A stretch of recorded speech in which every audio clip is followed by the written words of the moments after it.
الكريم أما بعد فأعوذ بالله من الشيطان الرجيم بسم الله الرحمن الرحيم إن الله وملائكته يصلون على النبي يا أيها الذين آمنوا صلوا عليه وسلموا تسليما الصلاة والسلام عليك يا سيدي يا رسول الله وعلى آلك وأصحابك يا سيدي يا حبيب الله الصلاة والسلام عليك يا سيدي يا رحمة للعالمين وعلى آلك وأصحابك يا سيدي يا خاتم النبيين الصلاة والسلام عليك يا سيدي يا نبي الله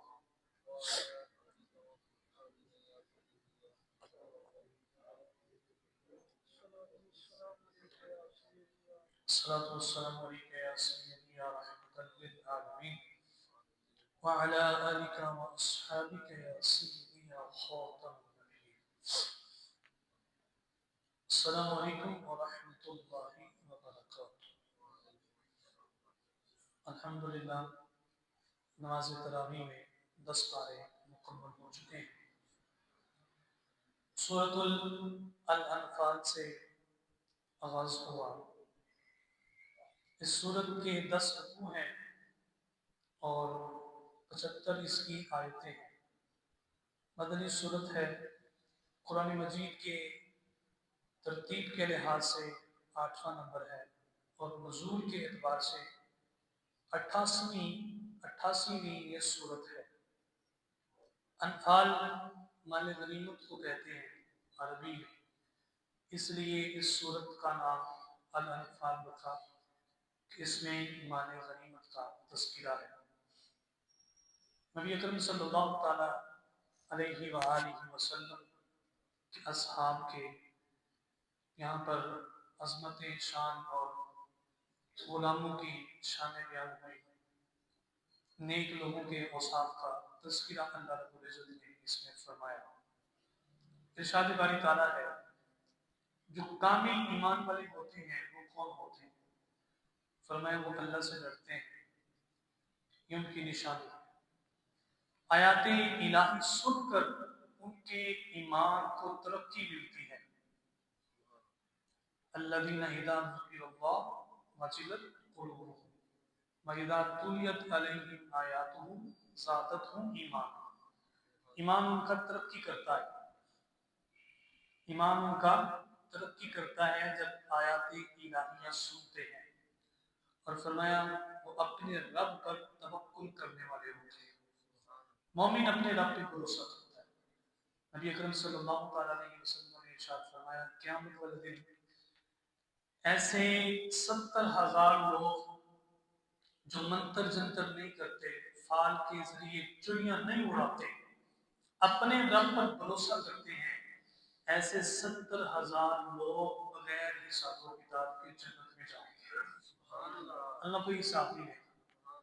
اب یہ آج کل بڑا اس طرح کا نظام شروع ہے، ہر بندہ اپنا حساب لگا رہا ہے، ہر بندہ جادو جنات منتر شنتر کے پیچھے پڑا ہوا ہے۔ اللہ رب العزت پہ توکل یہ کمزور ہوتا جا رہا ہے لوگوں سے، اور عاملین اگر انسان کو کوئی مسئلہ روحانی ہوتا ہے تو روحانی عامل تلاش کرنا چاہیے، لیکن کسی بھی مسئلے کو سر پہ سوار نہیں کرنا چاہیے۔ دیکھیں نا، نبی علیہ السلام، روحانی عامل کا کیا مطلب ہے کہ وہ جو عامل ہوتا ہے روحانی، اس نے اللہ اللہ کر کے زبان میں ایسی تاثیر پیدا کی ہوتی ہے، وہ ایسے پھونک مارتا ہے، اللہ رب العزت شفا عطا فرما دیتا ہے۔ اللہ رب العزت نے اس کے ساتھ فرمایا کرتے تھے کہ شہد کی مکھیوں کو فرمایا کہ تم نے اپنا چھتا زمین پہ نہیں بنانا۔ ایک دفعہ فرمایا، انہوں نے بات مانی، اور اونچے مقام پہ وہ اپنا شہد کا وہ چھتا بناتی ہے، زمین پہ نہیں۔ ایک دفعہ فرمایا تو فرماتے ہیں اللہ رب العزت نے یہ شان عطا کی کہ اس شہد کی مکھی میں اللہ نے شفا عطا فرما دی۔ اس کے تھوک میں وہ ایسے چوستی ہے رس، وہ شہد اس کا تھوک مٹھاس اس میں پیدا کر دی، اللہ کی بات مانی، اللہ نے شفا عطا فرما دی۔ تو فرماتے ہیں کہ مومن جب اللہ کی پیروکاری کرے گا تو پھر اللہ رب العزت اس کے لعاب میں، اس کی پھونک میں بھی شفا عطا فرما دے گا۔ جس طرح گولی ہے نا، گولی ایک چھوٹی پستول ہے، ایک بڑی ہے، کارتوس ہے، بڑی جیسے جیسے بڑھتی جائے گی نا اس کی پاور بڑھتی جائے گی، ہے اس سے بھی چھوٹی سے بھی گولی چلتی ہے، بڑی سے بھی گولی چلتی ہے، کلیشن کوپ سے بھی گولی چلتی ہے، موزر سے بھی گولی چلتی ہے، لیکن دونوں کے سپیڈ میں فرق ہے۔ سارے منہ ایک جیسے ہیں ہم سب کے، لیکن جو اللہ کے زیادہ قریب ہے نکلتی اس کے منہ سے بھی سورۃ الفاتحہ کی پھونک ہے، عام بندے سے بھی نکلتی ہے، لیکن عام بندے کا اثر وہ نہیں ہوتا، جو اللہ والا پڑھ کے پھونکتا ہے اللہ سارے مرض دور فرما دیتا ہے۔ یہ نظام ہے اللہ رب العزت نے ایک بنایا ہے، اور یہاں تک کہ اللہ رب العزت نے بڑے بڑے ایسے لوگ پیدا کیے جو بس ایسے دیکھتے ہیں، نگاہ کرتے ہیں، اللہ ساری بیماریاں دور فرما دیتا ہے۔ اللہ کی شان ہے نا، اللہ نے اپنے بندوں کو بڑی شان عطا فرمائی، تو توکل اپنے رب پہ رکھنا چاہیے، یہ بہت بڑی چیز ہے۔ جس کا توکل اللہ پہ ہوتا ہے نا وہ کبھی ناکام نہیں ہوتا، کسی میدان میں کسی محاذ پر ناکام نہیں ہوتا۔ توکل اللہ پہ رکھے، جو اللہ پہ توکل رکھ کے چلتا ہے اس کے معاشرے میں رہنے کے جو انداز ہیں وہ نرالے ہوتے ہیں، معاشی تنگیاں ختم ہو جاتی ہیں، ذہنی سکون ملتا ہے۔ جس نے یہ کہہ دیا نا بھائی جو رب نے کرنا نا میرے لیے وہ بہتری کرنا ہے، اللہ نے جو کرنا ہے وہ بہتری کرنا ہے، اور رب میرے ساتھ ہے، اللہ میرے ساتھ ہے، اس کی طاقت میرے ساتھ ہے، پھر دنیا کی کوئی طاقت نقصان نہیں پہنچا سکتی۔ یہ توکل بہت بڑی چیز ہے، یقین جانتے ہیں اللہ پہ جو بھروسہ رکھتے ہیں، حضور اسلام نے ایسے نہیں فرمایا ایسے لوگ بغیر حساب و کتاب کے جنت میں جائیں گے۔ پھر فرمایا وہ نماز قائم کرتے ہیں، زکوٰۃ دیتے ہیں، اور یہ پکے سچے مومن ہیں۔ آیت نمبر 5 میں فرمایا کچھ لوگ جہاد کے لیے دل و جان سے آمادہ نہ تھے، مجاہدین کی خواہش تھی کہ ابو جہل کی قیادت میں مشرکین مکہ کے مسلح اور منظم لشکر کے بجائے ابو سفیان کے تجارتی قافلے سے ٹکراؤ ہو جائے۔ یہ غزوہ بدر کی بات ہے۔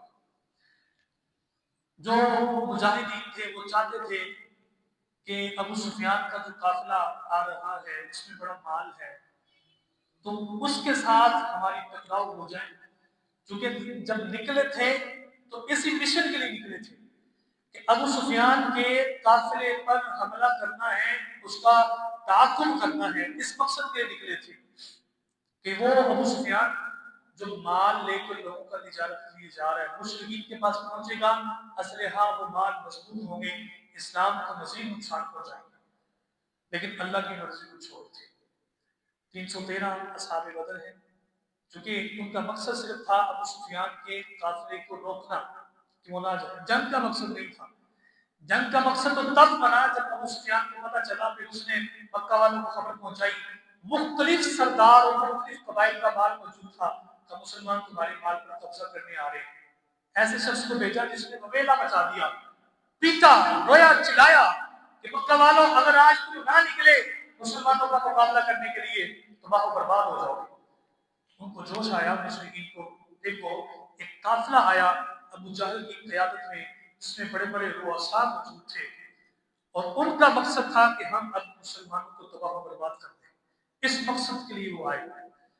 لیکن مسلمان نہ اس ارادے سے آئے تھے، نہ اس طرح کا کوئی منصوبہ تھا، نہ کوئی ہتھیار ہے، نہ اسلحہ ہے۔